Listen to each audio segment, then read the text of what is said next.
而接下来要上场的这位朋友，哎，也是咱们东北作品里经常会出现的那一类人物啊，不服不忿的那种，保持愤怒的那种。掌声欢迎翟佳宁！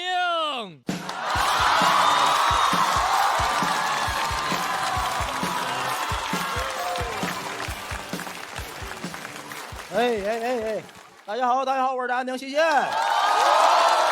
朋友们，我上一个赛段讲了自己粗糙这个事儿，然后呢，我这个赛段准备为我的原生故乡发声。我是一个东北人，东北这整个地区从来没给人留下过精致的刻板印象，你发现没有？一直比较粗糙，甚至有些野蛮。我认为这件事儿跟近几年的影视剧作品有撇不清的关系。有一个事儿我很挑理，朋友们，我平时很喜欢看那种悬疑电视剧。我就发现啊，就近3年，我看的大部分悬疑电视剧，那个受害者都死上世纪90年代东北炼钢厂里头了，基本上都是那个极端的人干的。我看了有几个跟我爸年轻时候长得一模一样。漫长的季节，平原的摩西，我搁里头都能看见鞍钢的锅炉啊。我都查过，朋友们，这事儿很不合理。90年。辽宁省 GDP 是全国第4，上海全国第8。但是在90年代电视剧里，上海演的是繁华，东北还在杀人，就感觉在有的电视剧里，钱都让上海人挣了，人都让东北人杀了。上海永远黄河路，东北永远黄泉路啊！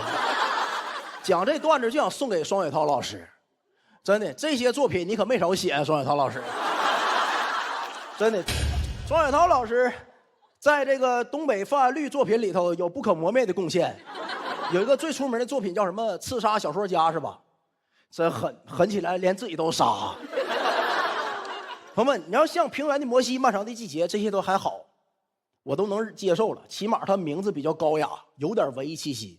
我看今年他为了贴东北人脸啊，已经开始不装了，从电视剧名就开始骂了，直接叫低智商犯罪了叫。低智商犯罪我里头东北人就负责低智商啊。泽华、新仔、老舅、雷佳音、烧饼。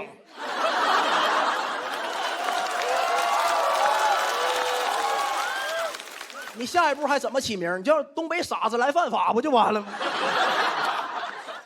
就负责低智商东北人，那里也有犯罪，那里的大 boss 是谁？王传君演的是吧？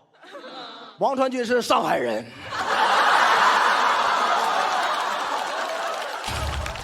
影视剧给咱们刻画的印象非常死板，这么多年了，我活了32年了，没见过哪个影视剧刻画过东北的都市和现代的，没有。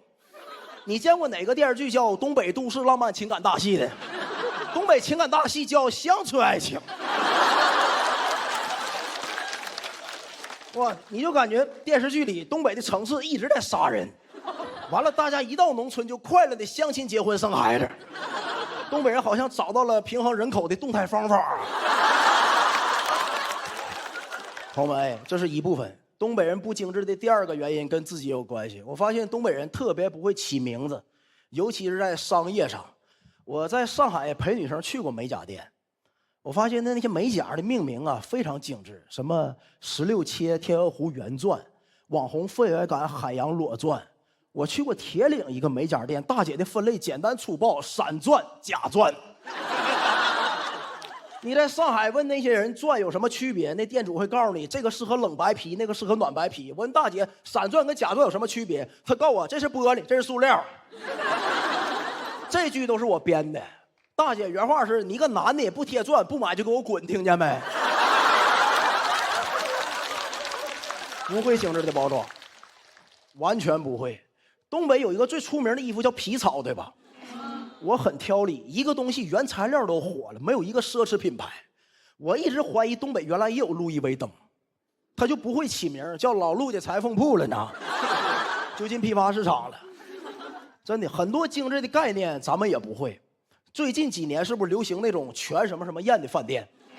羊肉为主全羊宴，以螃蟹为主全蟹宴，素食为主全素餐厅，人均消费都过1000。我回鞍山，我发现那些以猪肉为主的原材料餐厅，凭什么就叫杀猪菜啊？杀猪菜一听是不是大米饭就随便管他要？我还真吃过全素餐厅，朋友们，全素餐厅2个人花了2900块钱，2900块钱一顿饭，吃完之后去马路对面花15块钱买肉夹馍才吃饱的。我就问领我去全素餐厅那人，我说凭什么这种高档的饭店这么贵？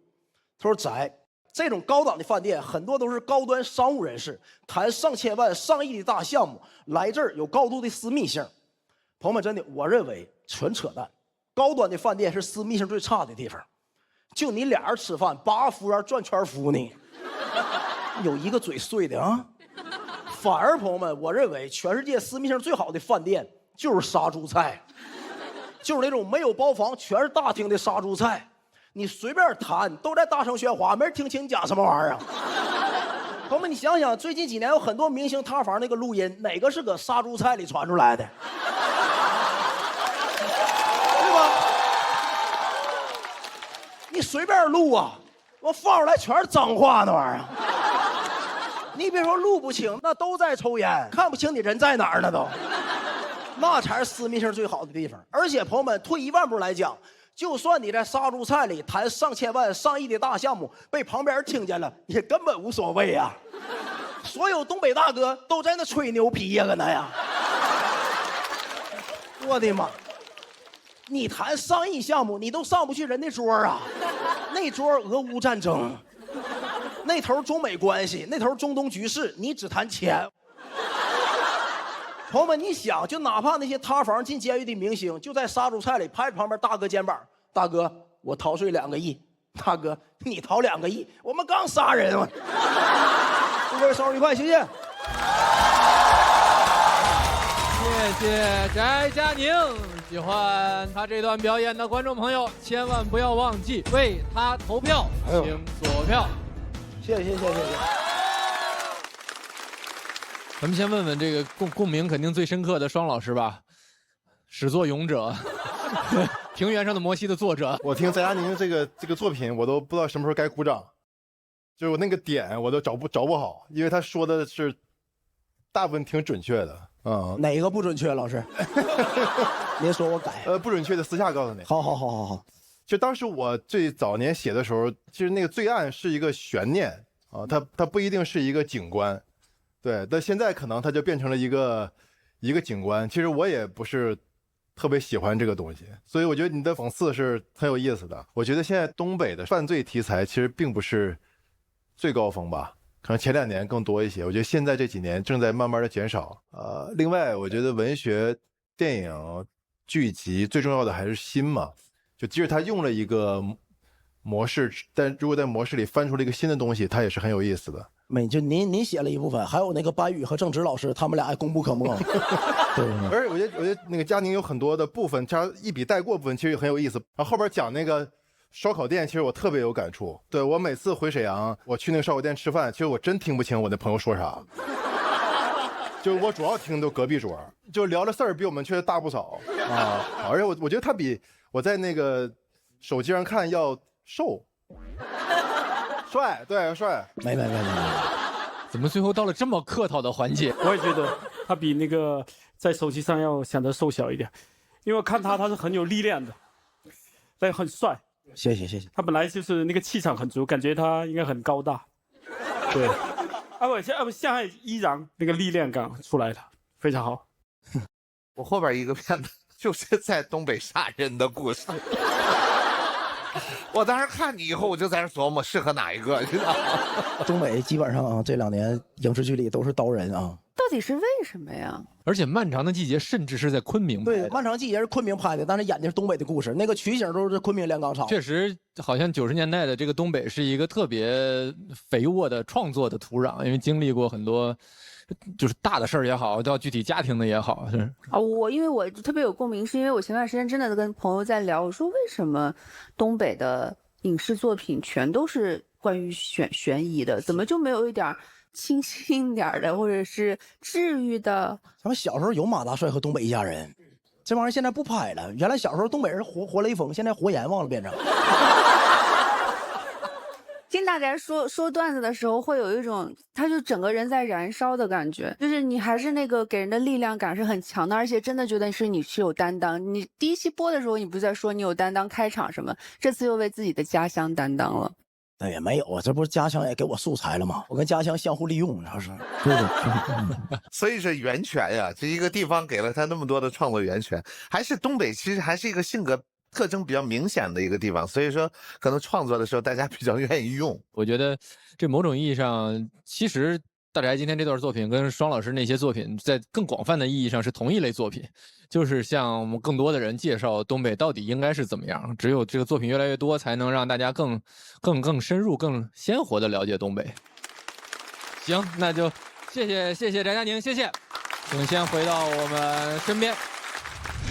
大家就是也是调侃嘛，大家在现实生活中相遇到了，还是会相互尊重的，然后拿刻板印象开个玩笑也挺好的。我觉得他的创作理念是以一个东北被刻板印象的人的角度，介于提出刻板印象，然后来反驳刻板印象。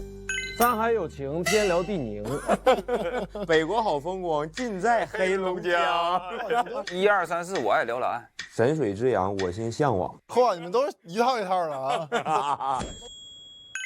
我小时候那豆腐脑是有一个人骑着车卖的，跟后边挂着那2个桶。我是怀念那种街道的安静。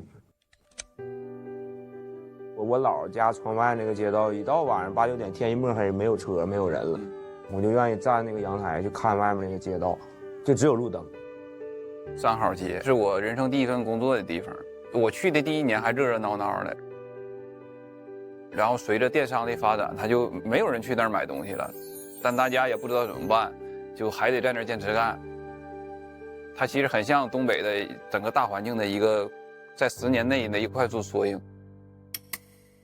我是鹅黄色。老小区改造之后，会把每个那个小区加一层保温层，保温层外边之后再刷上的颜色就都是那种鹅蛋黄色。我应该是黑色和灰色。我从小在工厂待的时间长嘛，工厂就是黑灰，烟囱冒烟呐，还有炼钢什么的，对，包括那个鞍钢的劳动服就灰色的。雪半化不化的时候，上面那种黑色的那种沫嘛。我们回去之后都是冬天，就出去到哪儿都是强风冷气的，好多年没在东北过过夏天。哎呦，你这么一说还真是啊，对吧？其实东北的夏天很舒服，我觉得是挺好的，也是个人杰地灵的地方。文学气息浓重，物美价廉的。东北是一个我暂时回不去的地方。那下一位要登场的这位朋友，台风就跟大宅截然不同了，他是台风虚弱啊，台风非常虚弱，但是身兼数职，曾经给我们介绍过他的很多奇思妙想。我们掌声有请王凯峰。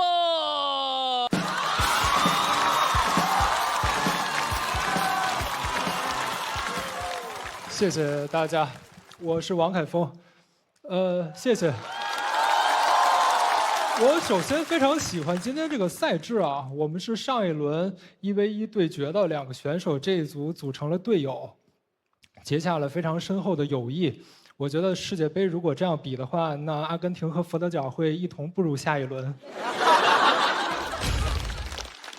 我这一轮最大的收获就是和肉食动物结成了这个队友，他们是2个非常好的我的2个忘年交的朋友，现在是忘年交。然后我们的组合名字叫风味肉食，我也非常喜欢。就我负责风味，他们负责肉食，我们是绝配啊！因为我觉得，其实你观察过自然界的风嘛，风也是一个非常贪婪的饕餮，因为它会把食物的味道先吹起来，自己品尝一口。哪有什么锅气，那是风在偷吃而已。我今天想用一个娓娓道来的风格给大家分享一个自行车的故事。我这段子是这样写的：首先，我有一个骑了13年的老自行车，这个车我非常喜欢，但是很破了，那个车脚蹬子都磨平了，那老蹬子老难蹬了，所以我平时也不锁，没有贼会惦记我这车。我这车有锁我不用，我就挂车上当摆设。后来锁丢了，我就明白这车肯定丢不了了。高中的时候，我骑车挑战过北京的4环，4环它有60多公里，我当时是一口气骑完。我和我高中最好的朋友叫李哥，我们一块儿骑的。李哥是身体真的特别好，李哥是1年4季都不穿长裤的，他冬天也穿短裤啊。一说要骑4环，李哥兴奋的腿毛都立起来了。我们当时从北4环的那个北京大学出发，骑一圈回到北京大学，北大是终点也是起点。我们俩就像北大的毕业生一样，后来谁也没考上北大，但我们始终以北大为荣。骑完那个4环以后，李哥又开始准备要挑战5环。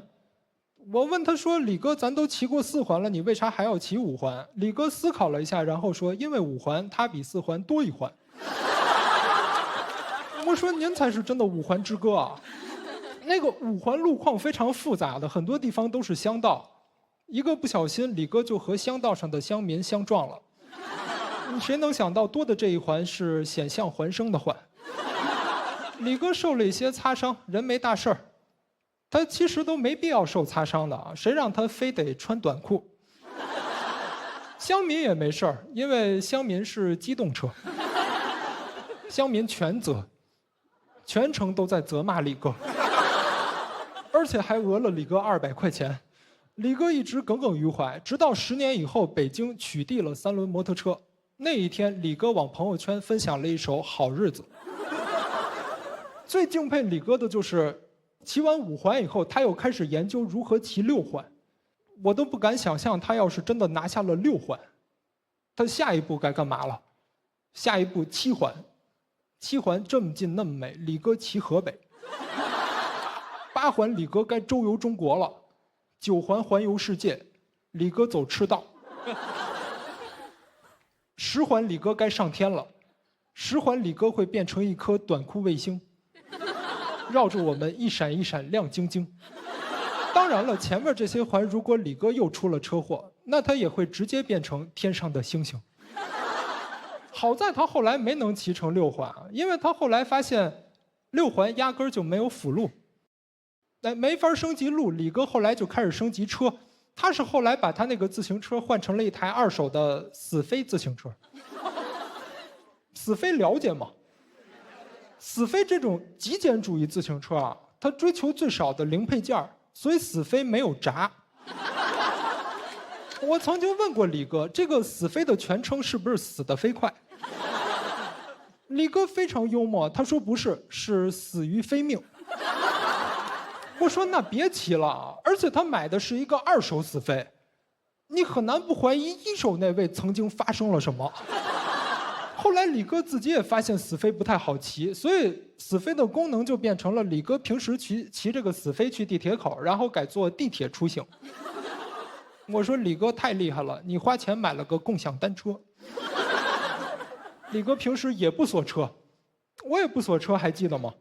我们俩这个理念不一样啊，我是不在乎，我这破车骑了13年了，哪天丢了就是缘分尽了。李哥是单纯的不信邪。所以后来李哥报警那天呢，我乐坏了，我直奔派出所。当时到了以后是一个夏天的晚上，这个时段派出所就特别像那种网红餐厅，你都得等位。它是一个治安事件的高峰期，李哥当时就拿一号跟那儿等叫号。李哥一边等号一边偷听上一桌客人的案情。看见我来他也高兴，拉着我说派出所太有意思了，咱们以后可以常来。后面这个办案的过程，警察对我们是保密的，但是最后的结果是，李哥的自行车真的找回来了。警察真把这事儿办成了，太可惜了，真厉害！警察把自行车交还给李哥，然后告诉他说：“你知道吗？那贼先原地学了5分钟，然后才把你车骑走。”那贼差点也死于非命。经历过这件事儿以后，我觉得李哥是终于明白了防人之心不可无的道理，因为他终于养成了锁车的好习惯。最近李哥打算把这个死飞给卖掉，他发了个帖子，他说出3手死飞，赠5分钟教学。我说李哥不严谨，4手，那贼也算1手。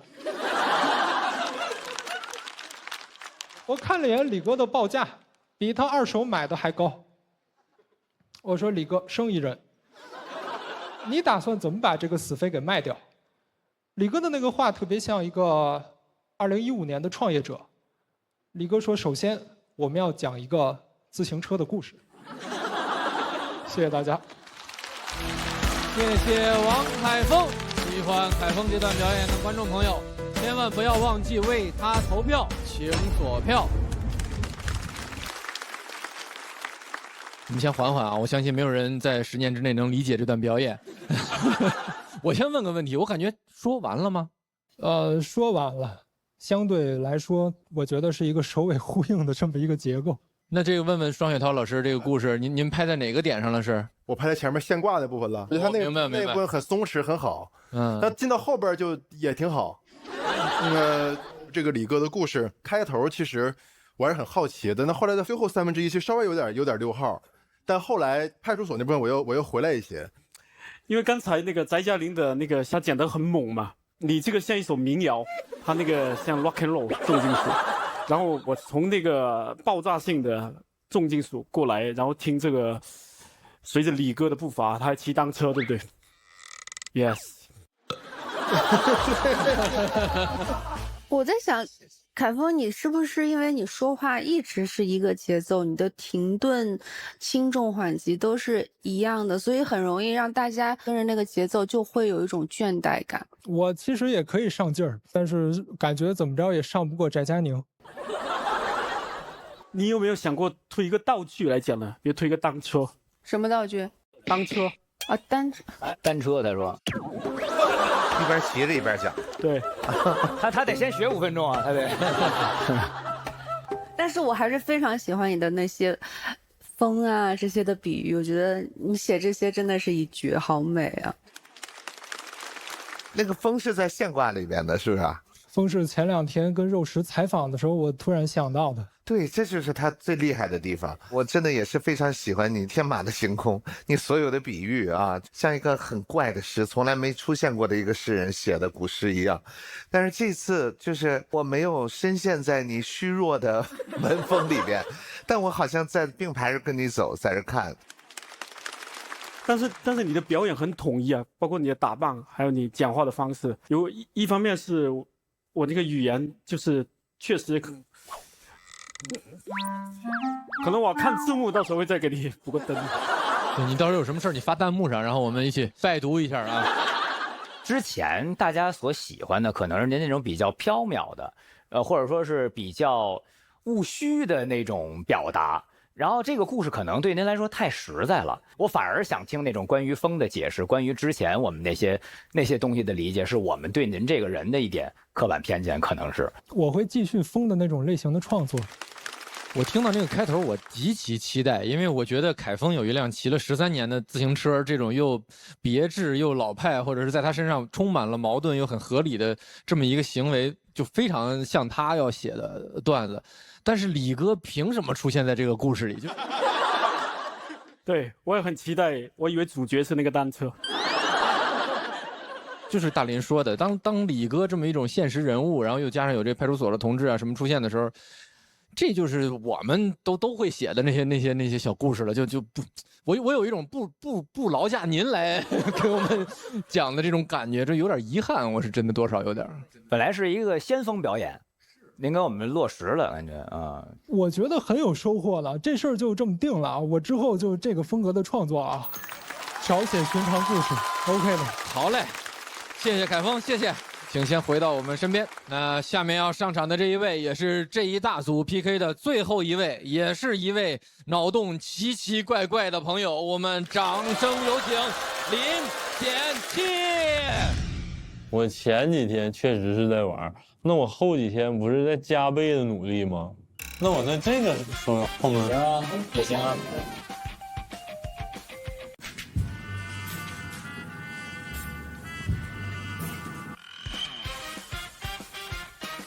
吸过血。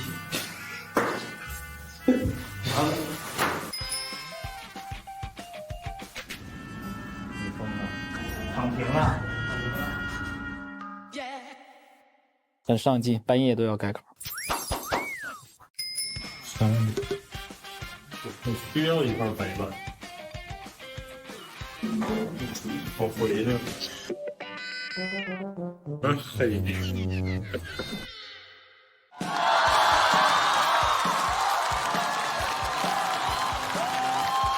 Hello， 大家好，我是练七啊 ，Hello， 我总是觉得我现在是人模狗样，因为我原来是一个大穷鬼，穿得很破，浑身上下透着一股风尘仆仆的感觉。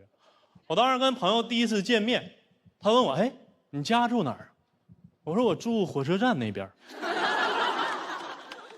他说：“你是不是住火车站里边？”有一种这种气质。我记得有一次我路过上海时装周，我非常想进去看看，但我没有票。我想滥竽充数，我直接用猫步走的正门，真进去了。我当时觉得人还是得有自信，因为我走一半，工作人员就给我领进去了。他说：“师傅，拆吧。”我们晚上管饭，我说：“来了。”我觉得穷的时候就是生活像盲盒一样，你不知道每天会发生什么。我住过一个酒店啊，非常有意思，它隔音非常差，它差到什么地步？啊，有一天我睡到中午，迷迷糊糊听见有人敲门，当当当当当当，请问625打扫房间吗？我说我是525啊。这个时候我听见第二个声音，问我呢没问你，进。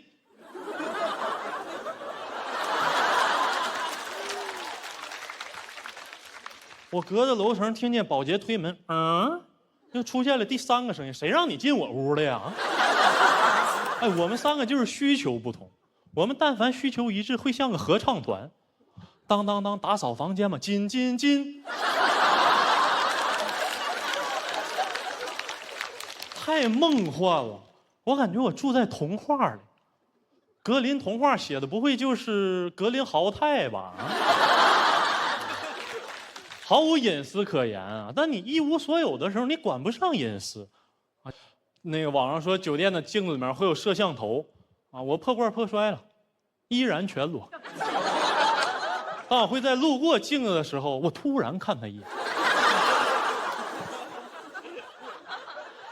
我要让他，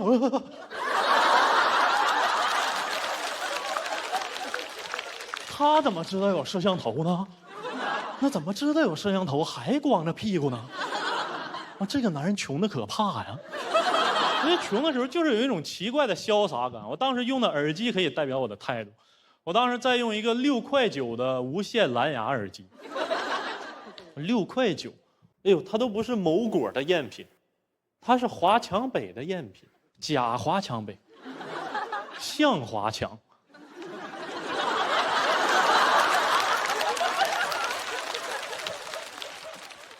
戴上那个听歌不一样了，你能听见电。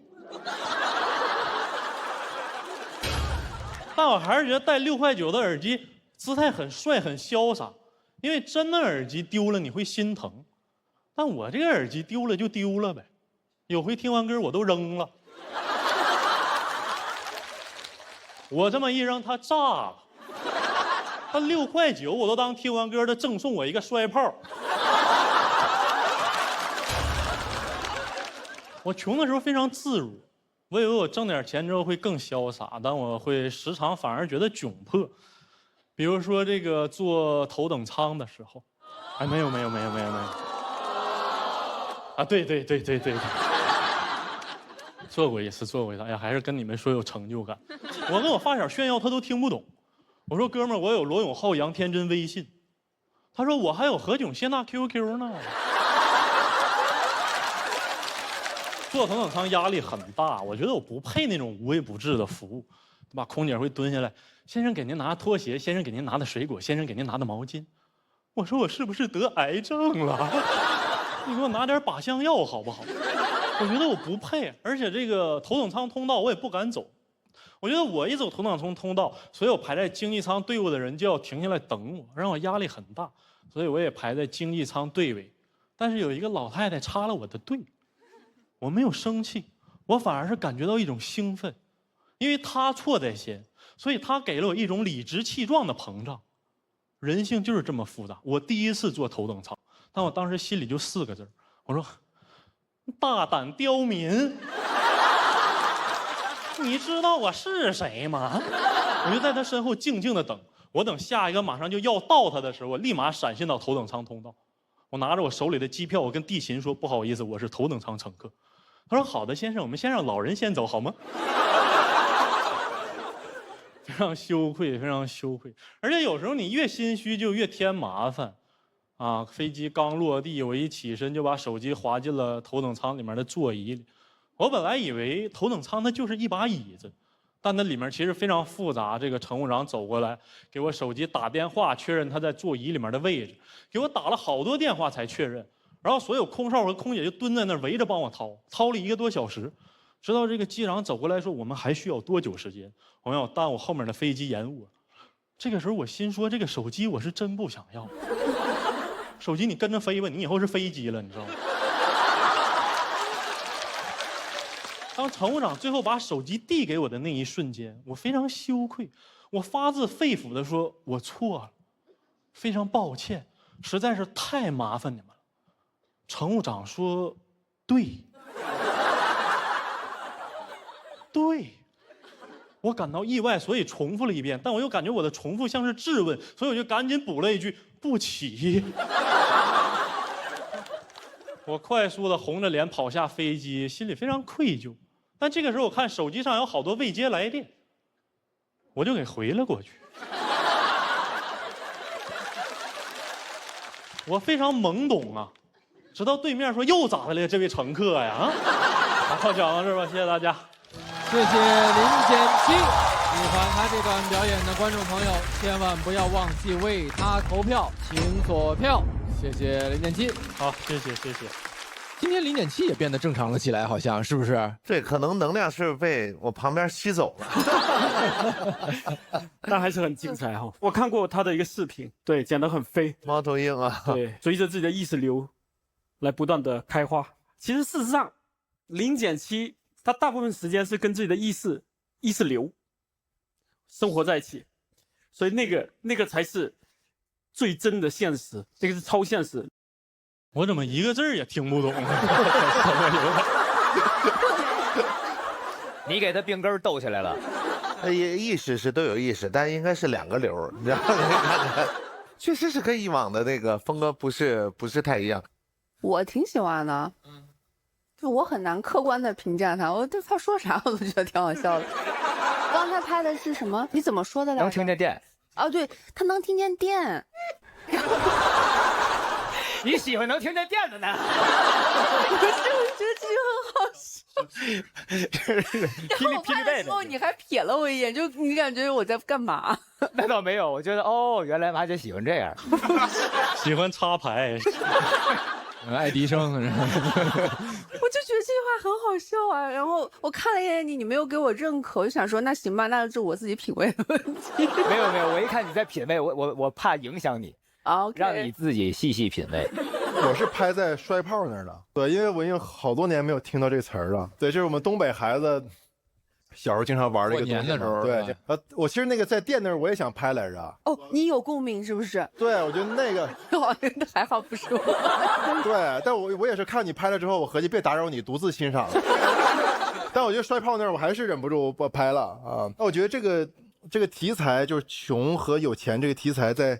好像脱口秀里挺多，我其实没有想到简七今天会讲一个常见的题材啊。对，我觉得你是一个性格很有趣，就是人本身就很有意思的东西，就会为一个实话说一个比较常见的题材也注入一些不一样的东西。我觉得这个是我拍的一个原因。我其实挺喜欢他中间那一段的，就是他虽然就像双雪涛老师说的，他讲的是可能所谓脱口秀中常见的题材，但那个心态很有意思，就是就没穷的时候理直气壮，但是稍微那个好一点了之后，反而有一种心虚的，不知道就是打引号的享受这个所谓的特权的是不是应该的这个心态。这个其实，哎呀，就是要是再多给你一些时间，我觉得能深挖出来挺多东西的。我忘了刚才说，我就特别喜欢他那个大胆刁民那个梗。对，就是那些地方，要是再往下走一走，也许会那个是一个很有营养的一个梗，挺有营养。对，因为我特别喜欢一个电影叫《泥醉天使》，它里边有个台词，就是一个人第一次坐汽车，因为那个时候在40、50年代，那个汽车也很金贵嘛，那个人坐汽车经过一个菜市场，但他之前从来没坐过，他就说一坐上汽车就觉得走路的人很蠢。我觉得跟你这个东西有异曲同工的东西，我觉得它是一个很好的观察。但我觉得这个在那个段子里没有完全把它打开，敲了敲那个窗户没打开，好像有那种感觉。头等舱不让开窗户。你这时候注意安全了哈。我很喜欢他那个点是飞机，你把手机放飞机是吧？然后飞走就是飞机是吧？在中国移动啊。哦。我们3组6位朋友都请到舞台中央。率先要为大家揭晓的是翟佳宁、林典琦和王凯峰的成绩，具体票数如何，请看大屏幕。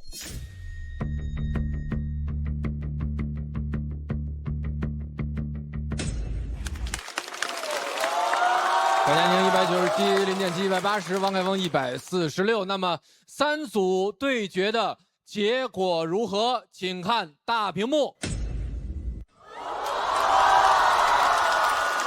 蛮接近的哦。那按照规则，只能先请风味肉食和不宁气死你队，哎呦，好难受的名字，请这4位先前往待定区。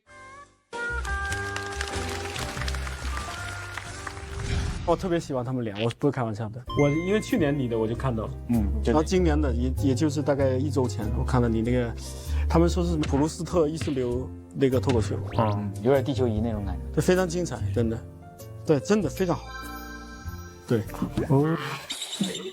我其实后面就有点感动了，而且你去年还穿了我们的衣服哈，对，是什么原因呢？我们是不是比较奇怪，所以影响了一波脱口秀？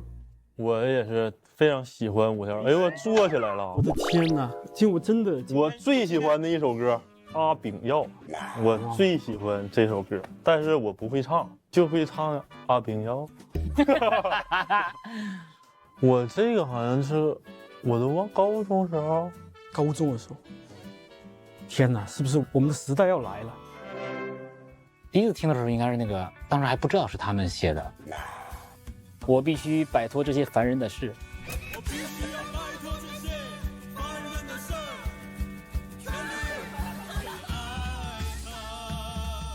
那就在我那个说完关于蜗牛为什么往上爬，然后我就会坐这儿。